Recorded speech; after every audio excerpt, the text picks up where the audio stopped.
لا خلوه يسولف لك سالفته وقصيدته باللهجة العراقية، يعني هلو بالعراق. هذه مرة كنت مسير عند واحد من ربعنا، وجاء رجال ملقوف وجلس يميني أبد جنبي، فداروا الحديث عن العراق والعراقيين. قال العراقيين كذا وكذا واذهبوا. وانا قالوا كاد انه كلام مغثن. التفت عليه قلت له تعرف انا منه؟ قال لي انت عادل الشاهين. قلت له تدري اني عراقي؟ قال لي. قالوا كاد على طول لما قال ايه انا عرفت انه متقصدا ضربته. عقبه تندمت اني صراحه اني ضربته، وكتبت عقبه هالقصيده.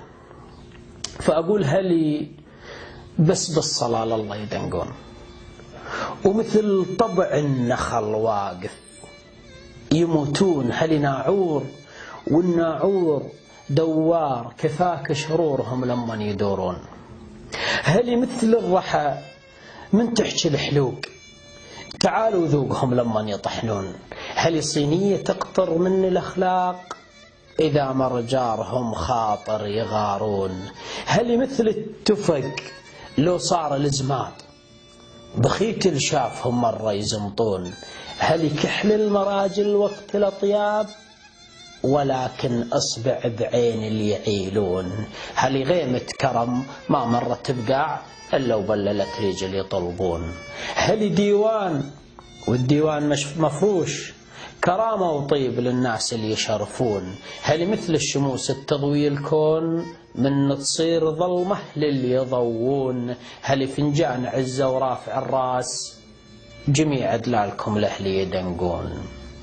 هل كلمة مضيف تهزهز الزيج مو كلمة تمر على ما يسمعون. هل جمعوا تعبهم لجل الضيوف وحطوه بجدرهم من يطبخون.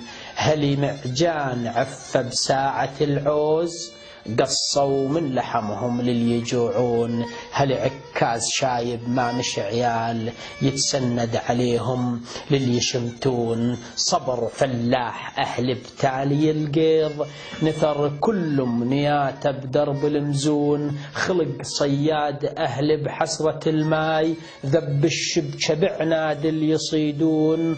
طبع بستان أهل وتو تموز مد ظلال بدروب اللي يتيهون. هل لبسوا حزن من دور القماط أو من صدر الأرامل رضعة وشجون.